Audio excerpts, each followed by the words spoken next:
we are in our discussion of creating pulse and feel. This is lesson module 1, the bouncing ball effect. This is a term that I made up a while back when I was trying to get this to work in my own playing.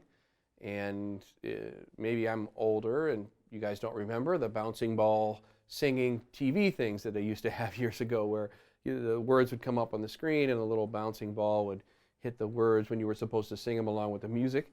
But that's where I came up with this term, because one of the things that I've learned over the years of doing a lot of records is that the key to creating and making the audience and band feel the consistency of your backbeat and your pulse is where that snare drum backbeat, and we're talking about rock or pop music here, where that lands. And you know what, even there's a backbeat in swing too. It's on the hi-hat. That's where the exact same thing is going to transfer to the hi-hat and things in swing playing.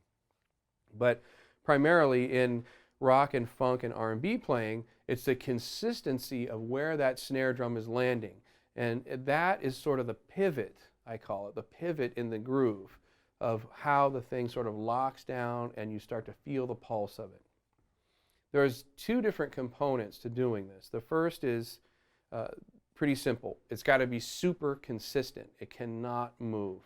If one is a little ahead, one is a little behind, one is on, then you get this slight little weave in things that are getting played. And we talked about this back in our other lessons of developing timekeeping. We were talking about weaving through subdivisions and things. This is why learning drums is so compound, and having a compound learning system. I learned this, and then I did this, and I did this, and because I learned this, this is easier, and blah, blah, blah. It's hard to skip around. But playing the sustain of the note correctly will then allow us to place the backbeat correctly in time and in a consistent way. When that sustain is consistent, it's going to land in the same place every single time.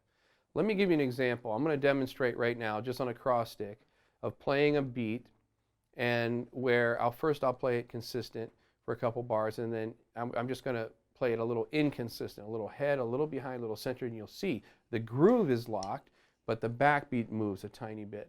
And then I'll correct it again, and you can see how you feel this little weave and what's going on, and this might be something that you're hearing and need to work on. So let me put a click on for it. Here we go. 1, 2, 3, and.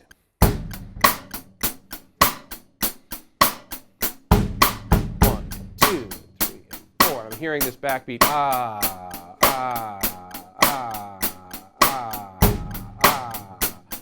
Now, let's move it around a little bit so you see it weave.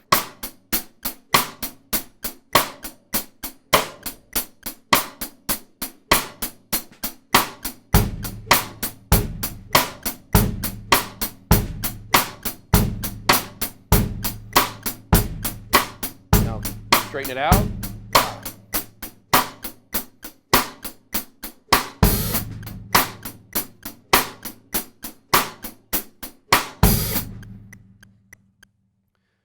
In those bars where it's weaving around, it's just, there's not much difference happening, but just that little bit of difference is what makes it sort of feel a little jaggedy, and it's not really sitting.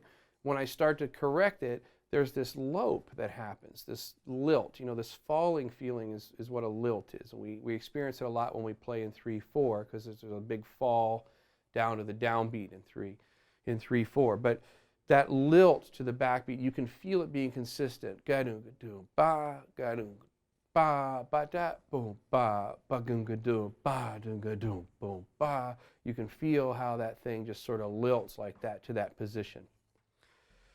This is the key. This is the bouncing ball effect. So I want to demonstrate the exercise slowly here at first, and then I'll perform it for you after that and show you how to work on this. You just put a metronome on. And what I like to do is put the metronome on in just quarter notes.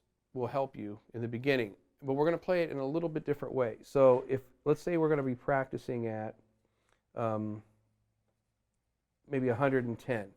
I'm going to put the metronome on 55, and I'll put, you can do it with eighth notes, or you can do it maybe eighth notes in the beginning and then quarter notes after that, after you get more comfortable with it. And we want to have just that backbeat happen by itself. That's the first thing that we want to have happen. And then add the other things into it and then start to move around it.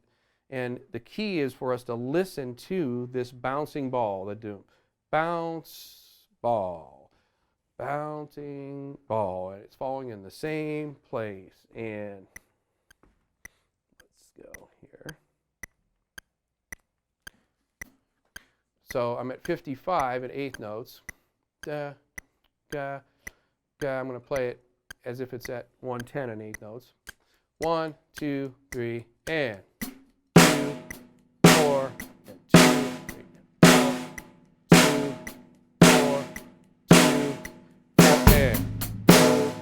4, and 2, and 4, and 2, 3, and 1, and 2, 3, 4, and 2, 4, 2, ah, ah, ah.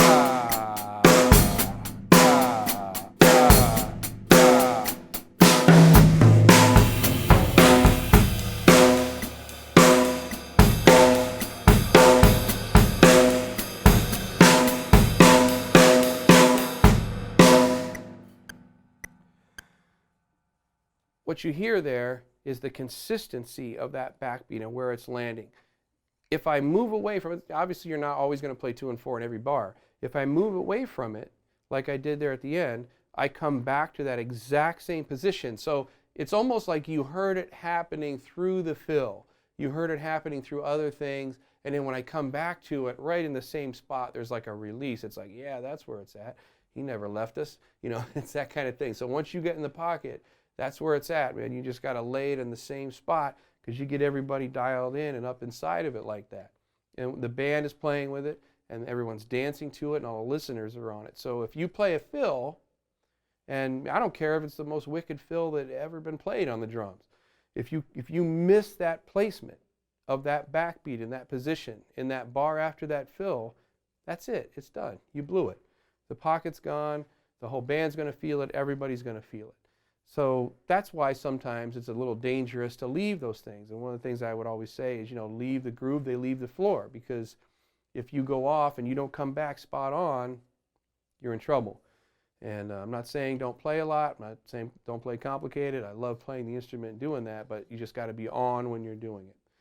If you want to continue on in a difficult way, take the eighth notes off at 55, and you're just going to hear the quarter notes, right? You can make that the backbeat. So instead of counting it off 1 and 2 and 3, I'll count it and let the click be the backbeat. So 2 and 4, 2, 3, 4, 1, 2, 3, 4, 1, 2, 3, 4. So now I'm playing at 110, right? But the click is playing my backbeats for me. 1, 2, 3, 4, 1, 2, 3, 4, 1, 2, 3, 4, and 2, 3, 4. So now you have an opportunity to really practice the placement, the spacing of that note. So I'm at 110, I put it at 55 and make the click 2 and 4. And then it's giving you just that bouncing ball backbeat for you to work with. That's a little trick on how to practice that. So I'm going to go ahead and perform around with this a little bit and show you how I begin to add things into the groove. And I'll play the beat around it, and then I'll add some toms into it. And then one of the things I like to do is just keep the backbeat through everything, even if I have to move it to another hand during a fill or whatever, but trying to get that spacing spot on so that I'm just thinking about it through the fills, through everything that I'm doing, different feels, different whatever, and just concentrating on the bouncing ball effect inside of our pulse. Okay, so here's a performance of creating that bouncing ball effect and working around it. Here we go. A 1, 2, 1, 2, 3.